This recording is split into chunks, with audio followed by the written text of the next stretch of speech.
Last talk, Chris talked about the asset pipeline and some non-HTML Ruby parts of Rails. Our next speaker, Ryan D, is going to talk about some JavaScript-y stuff that integrates with Rails applications. And he's a software developer at Pivotal Labs. He's from Canada, but we don't hold that against him, since he was smart enough to move to San Francisco. Yeah. Okay, so please welcome Ryan. Here we go.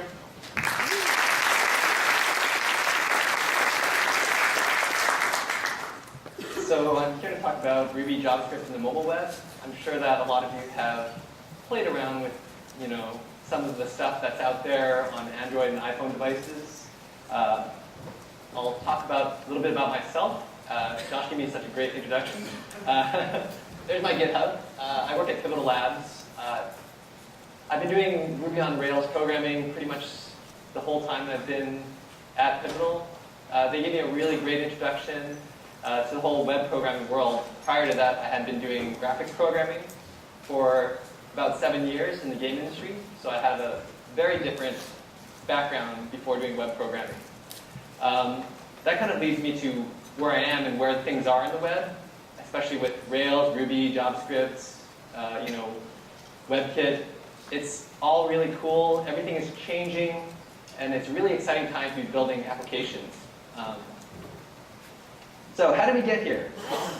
We started with HTTP. We had simple, requests. We have servers that serve up markup with images and text, and there's gets and posts. It's great, and that's kind of where we started. There was browsers, and it was very simple. Then we started getting more richer interactions with Ajax. We have asynchronous APIs on browsers that lets us do requests that don't require us to reload pages, and it kind of opens up a whole new kind of interaction that we've not really had. Really exciting applications like Google Maps and Gmail, for example, really exposed what we can do in JavaScript and with Ajax, and changed the way that people interacted with pages. And then with Rails, we have really great, we have a really great platform on which to build web applications, to sort of prototype our ideas, and it's a really nice way of saying something very simply. And with all the different opinions that Rails has about web programming, I think it makes it a great platform to work with. So I love Rails, I love Ruby, and I feel with things like the changes in web browsers, with the advances in WebKit, we have really exciting stuff. HTML5 and CSS3, it's really hot right now.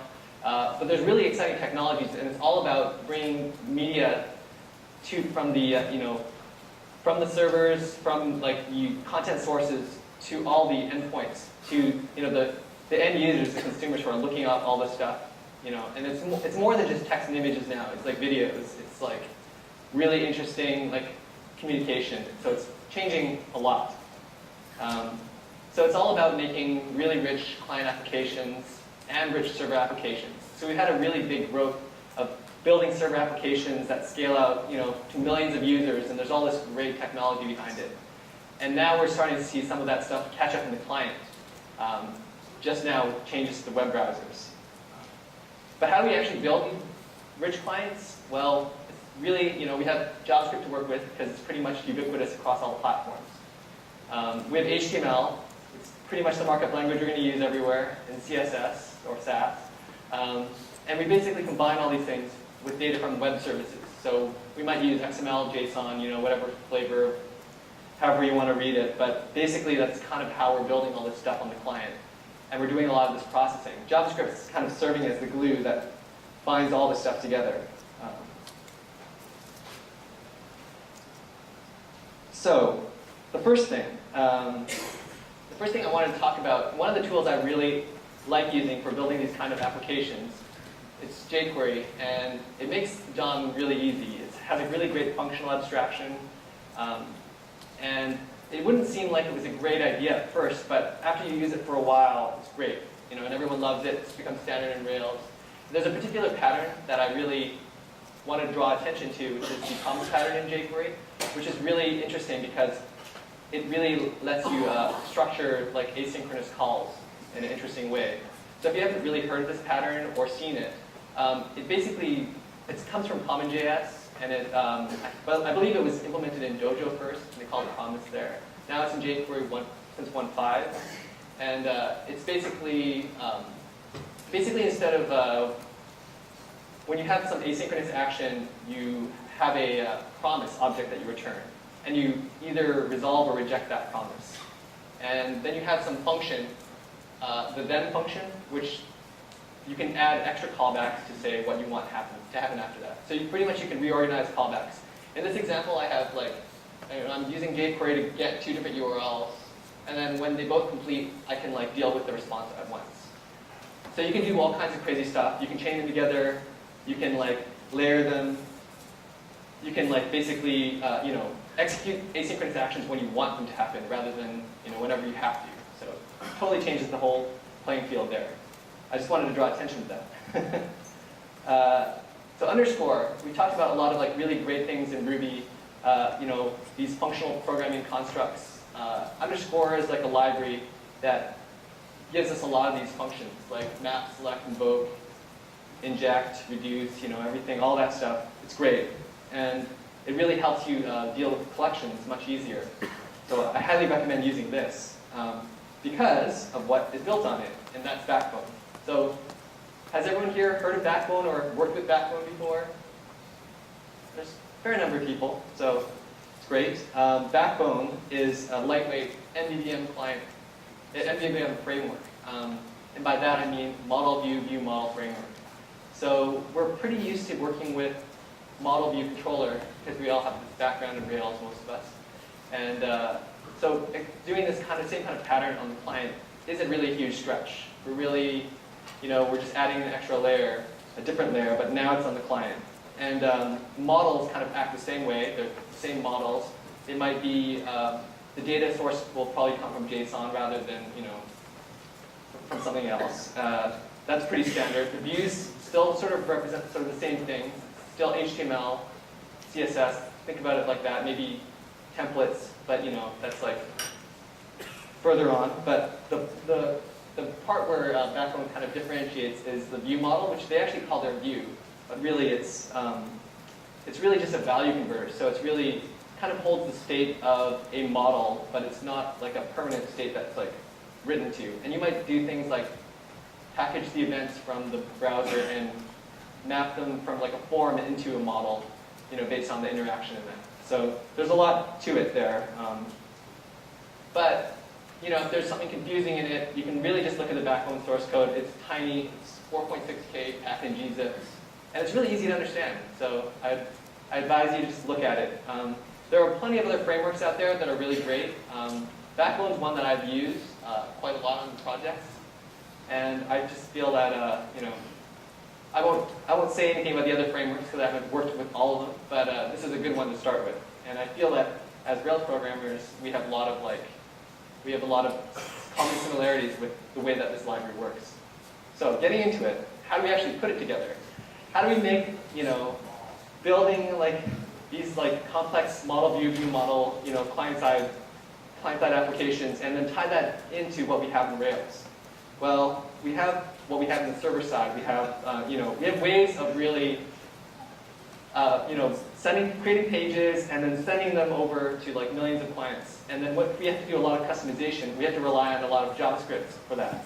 So what we need is ways to customize things better. And we need ways of packaging our applications, our JavaScript applications. And that's sort of where the asset pipeline kind of comes in. So Chris kind of talked about this. It's part of Rails 3.1. It's great.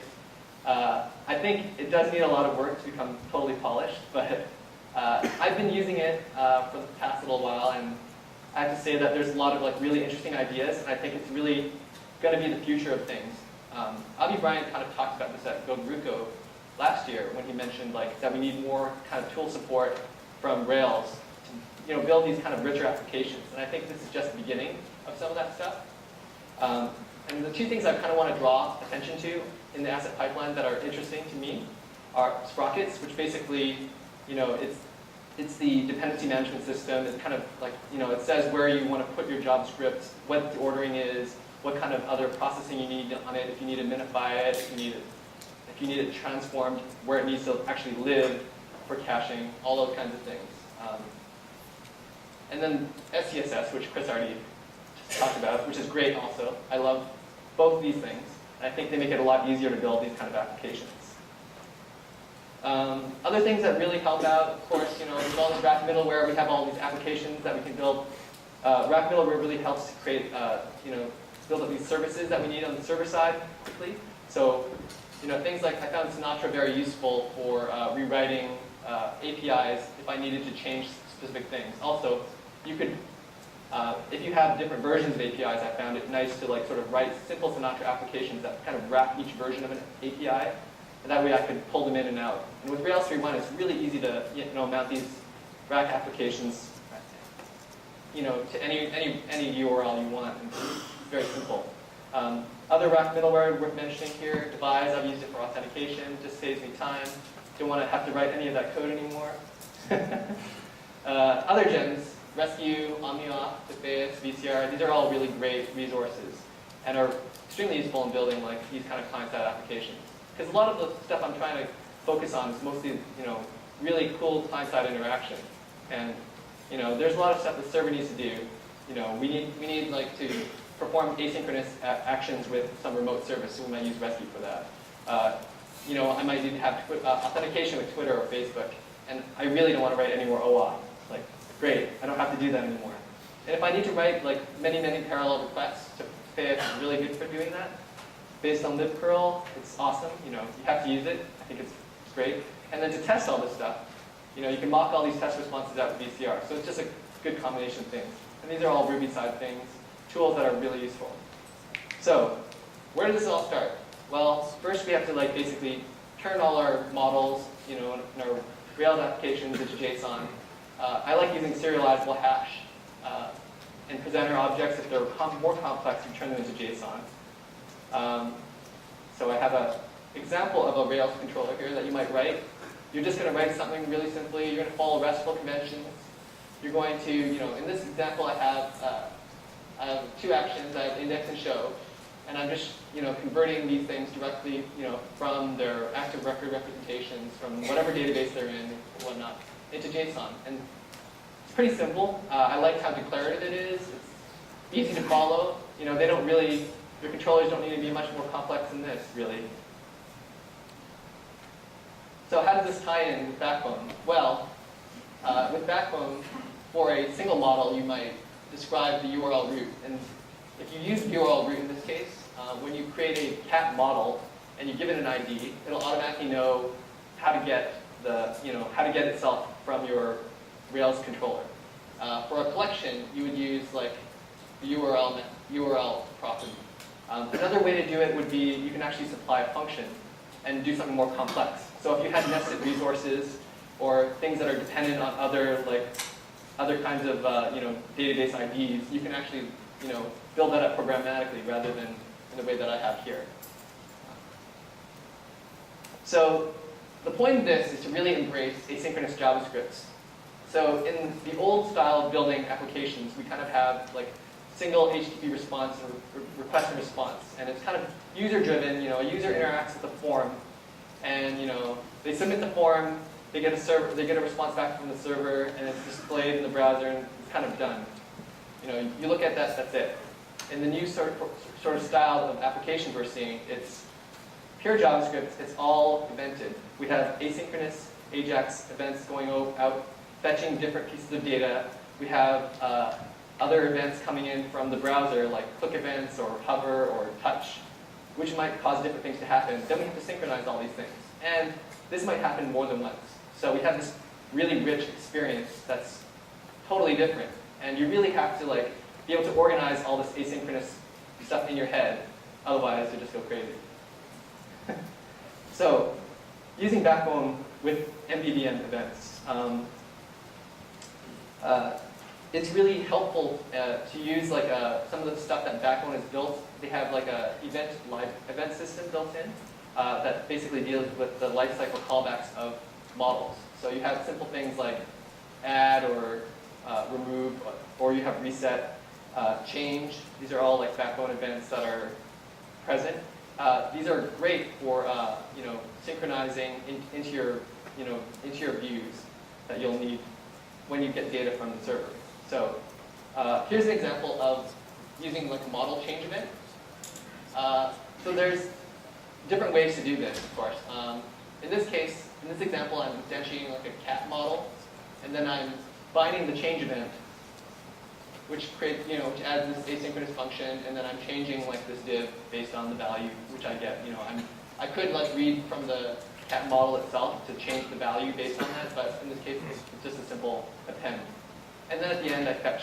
So basically, what happens is anytime the cat model changes from the server, if I fetched it, this callback would be called, and it would continually be called. So if you have something where you want to continually receive events from it, you would use the event. It's kind of like the base way that Backbone's used. With jQuery 1.5 and the deferred object, this might change. In this case, in this example, I can simply add a event function because the cat.fetch function actually returns a promise, and then I can respond to that single fetch response there. So that's kind of a quick example. Deferred is triggered only once when the fetch succeeds or fails, and this also happens for save. There's other examples of this.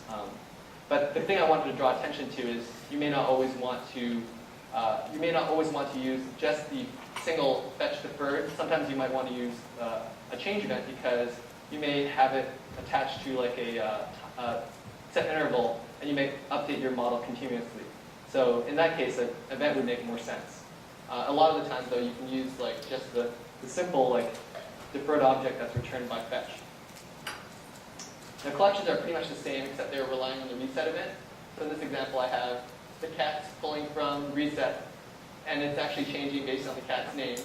At the very end, I do the cat fetch. I'm doing this particular pattern on purpose because it's possible, technically, because the whole thing is asynchronous, that it could be called back before I bound the callback. So that's what that's about. So persisting these collections and models. In the browsers we have today, we have two different kinds of storage. We got local storage, key value storage, which is pretty simple. It's fairly limited. We also have web database, which is basically an implementation of SQLite. But how do we actually use this? Persistence.js is a library that I found that really sort of simplifies WebDB. You don't have to write as much SQL. It's a lot simpler. It's just a really nice wrapper around it. So I've kind of liked using it. But to use it, so Backbone has a method called sync, which is basically a wrapper that does your basic CRUD operations. So create, read, update, and destroy. And you can change what happens during this operation. So in this case, you would override sync method, and whenever you read, you would perform two actions. So in one case, you would read from your local database, and you would also look it up from your API. So you perform two things at the same time, and you would call back the callback each time. So you kind of treat your web database as a persistent cache of everything you have on the server. You rely on all the caching headers that you get for free from Rails with etag, and you can simply make AJAX requests continually. Each time you can not really care whether or not it's changed or not, because you'll get an error response if you've already received that. So taking advantage of caching headers is great, and you don't have to really worry about it. So it's kind of almost transparent. But the key is that you always want to treat your web database as a cache of everything that's stored. So using Vue templates, I kind of touched on this, but there's a lot of popular Vue templates to use. Backbone comes with underscore templates, which are basically ERB. It gives you the same sort of functionality you get out of ERB. The good thing about that is having the ability to eval JavaScript anytime you want, but also that's kind of bad because your views can kind of get out of control. So there's other templating languages like Mustache and Handlebars, which you're probably familiar with because we have it on the Ruby side. And these are great too. So Mustache is basically a logic list templating. You basically provide you basically you can provide helper methods to accomplish what you need in Mustache, and has a very simple syntax. Handlebars kind of builds on this, and it's used a lot of places. It's kind of more presentational and makes it much easier to use rather than plain Mustache. The last templating language I'm talking about here is jQuery templates. And it's kind of a mix, I find, between what you get in the ERB and Mustache or handlebar templates. They really encourage you to not write too much logic in your template, but they don't, it's still possible to do some kind of simple evaluation. So I sort of prefer to use jQuery templates. So here's an example of like a jQuery template, with the backbone model that you've supplied to it. So in this example, I have the cat with a cat name. I would have actually converted this cat to JSON before I send it to the jQuery template. So the syntax is pretty simple. Across Mustache or handlebars, it's all really similar. So there's not a huge difference. For what I've been doing, there's a place you can plug into in the asset pipeline. You can actually add your own processors. So I've added a processor for processing jQuery templates as JavaScript. So I have a gem out there called Sprockets jQuery template, and you can see that there's other processors that that Sprockets comes with: JSTs, Echo templates. So I would like to see more of this kind of support for all kinds of templating languages. So this is just the beginning of it.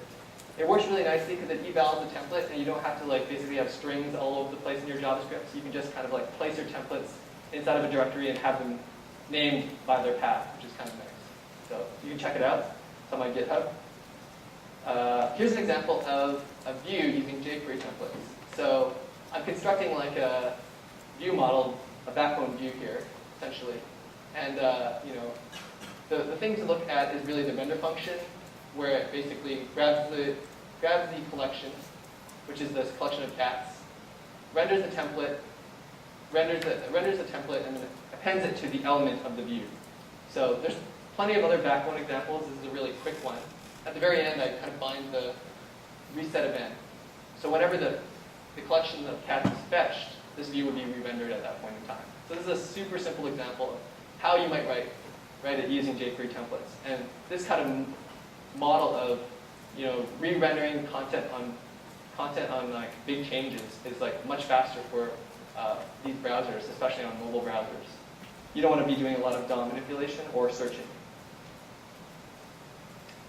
So handling events in backbone views. So the backbone views have some really great helpers for binding events. And by events, in this case, I'm talking about like the DOM events. So they prefer you to use delegate over bind. That's sort of the default behavior if you use it with selector. You can also use jQuery events, custom jQuery events, to send information between your views. And I find that also a really great way to abstract functionality. So by this I mean, so in this case, here's a snippet of the inside of a view that you might have. In this case, the click action for any button in this view would actually trigger this click button callback. If I had a custom event fired on the view itself, this cheeseburger event, then the cheeseburger function would be fired. So it's pretty basic. You kind of want to use delegate when you can, because it works much better with pulling in different pieces of templates asynchronously. You don't really have to worry about things not being bound at the right time. So it's kind of like the pattern they give you. They really want you to use it, so you should just use it naturally. Here's an example of using a custom event, a custom jQuery event, to trigger communication between two different views. So in this example, it's a little bit hard to follow because I had to cut out a whole lot of code. But if you have a parent view and a child view, and you simply want to send some information between the parent and child, like a simple, maybe you want to send information about the user in a form or something like that, or whatever they clicked on, but you didn't want to expose that. You could simply trigger a custom event anywhere you are inside of that child view. And through event bubbling in the DOM, you would receive that in the parent because everything's connected.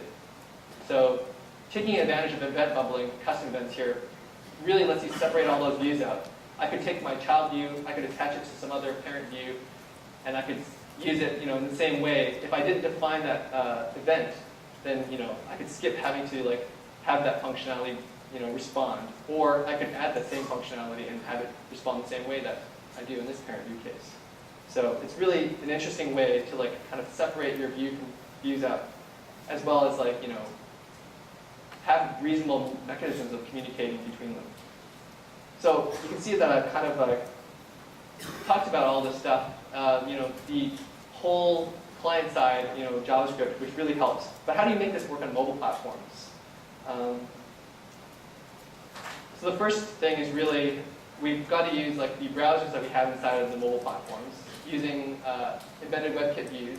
They're everywhere. You can, on Android, iPhone, they're standalone. You can use them inside of other views on these devices. You can use them in conjunction with other native views. You can use them in conjunction. You can join them together. They're great for that, but they have some limitations. They don't really perform the same way as mobile Safari or Chrome. So you have different, kind of the main issue you have when you are working with these mobile platforms and web views is memory. That's the first thing that comes up.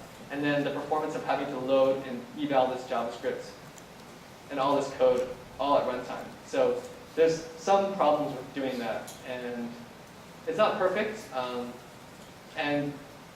but you do get the advantage of being able to build applications really quickly and using the tools that we're already fairly used to. On iOS, the JavaScript bridge is one-directional. It's not like the JavaScript bridge that you might have been used to if you've ever done any regular Mac programming with web views.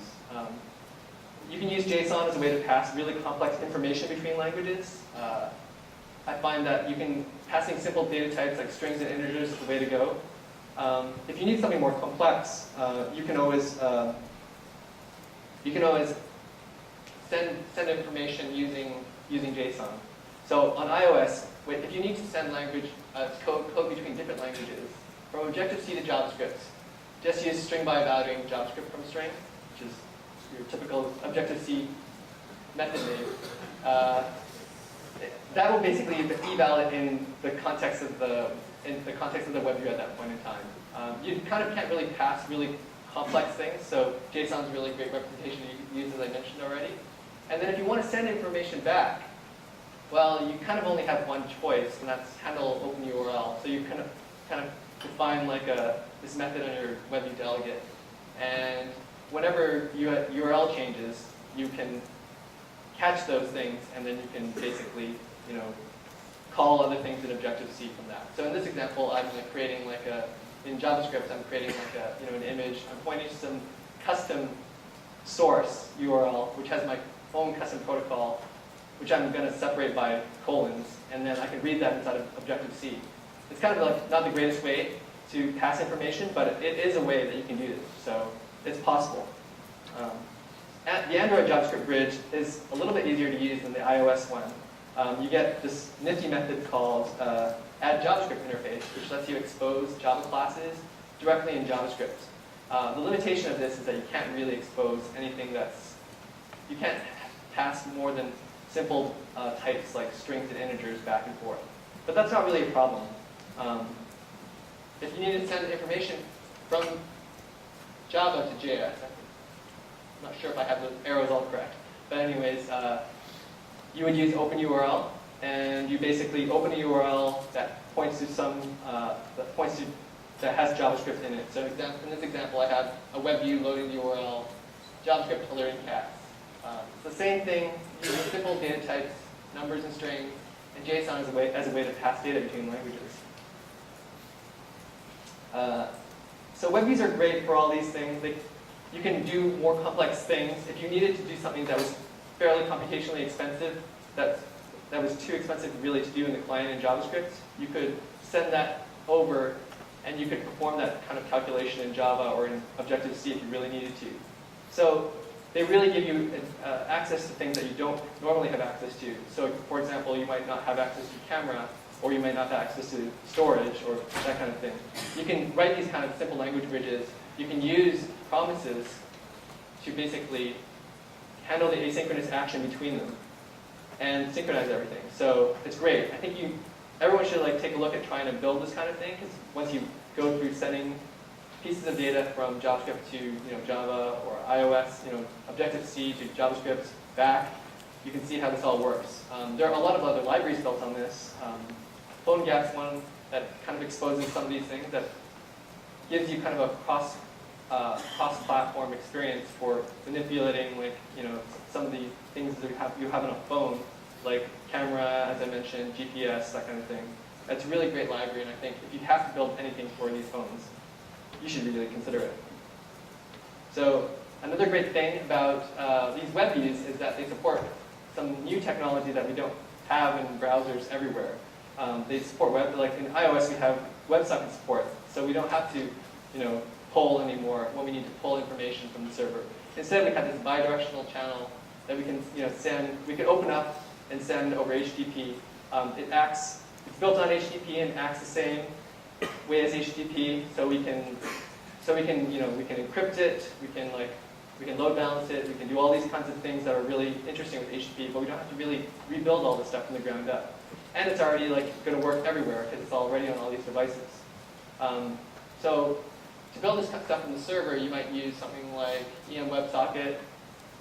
A lot of people use that, or you can use Cramp, which is built on EM WebSockets. I found both of them pretty nice to use.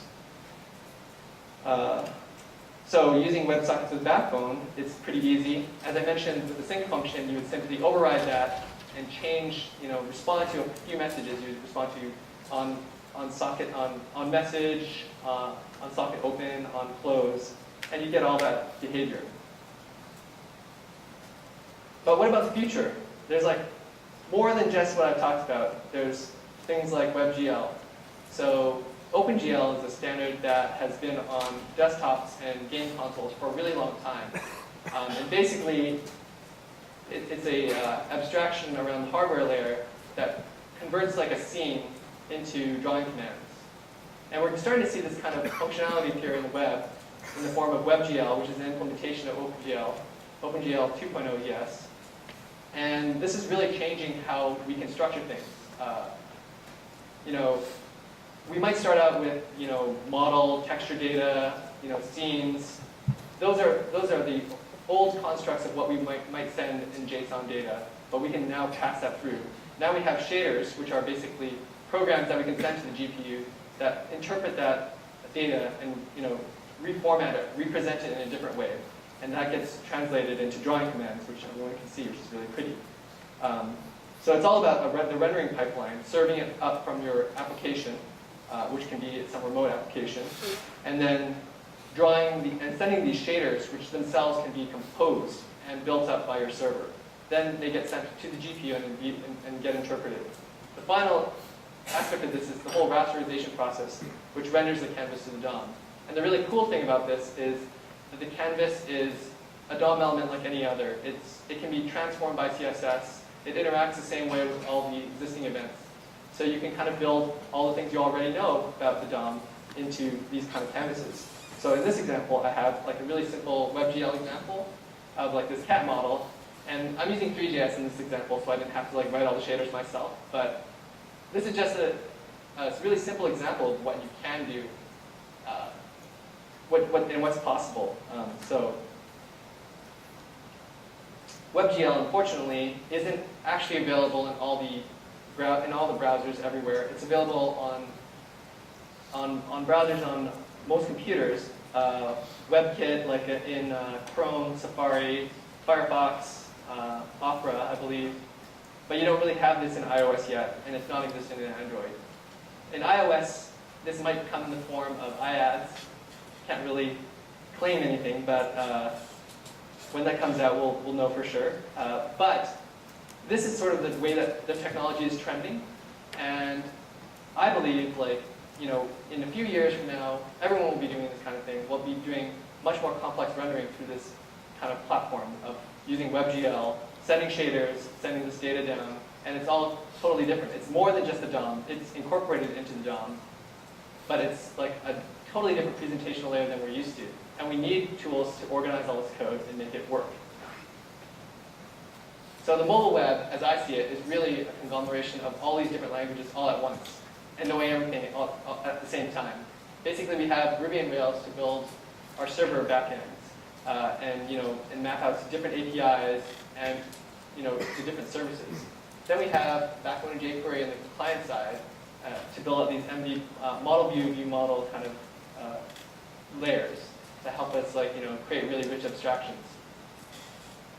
Then we have web views on mobile, and we can access native functionality, or we can perform really interesting. We can perform more complex calculations inside of these kind of views. And then lastly, we get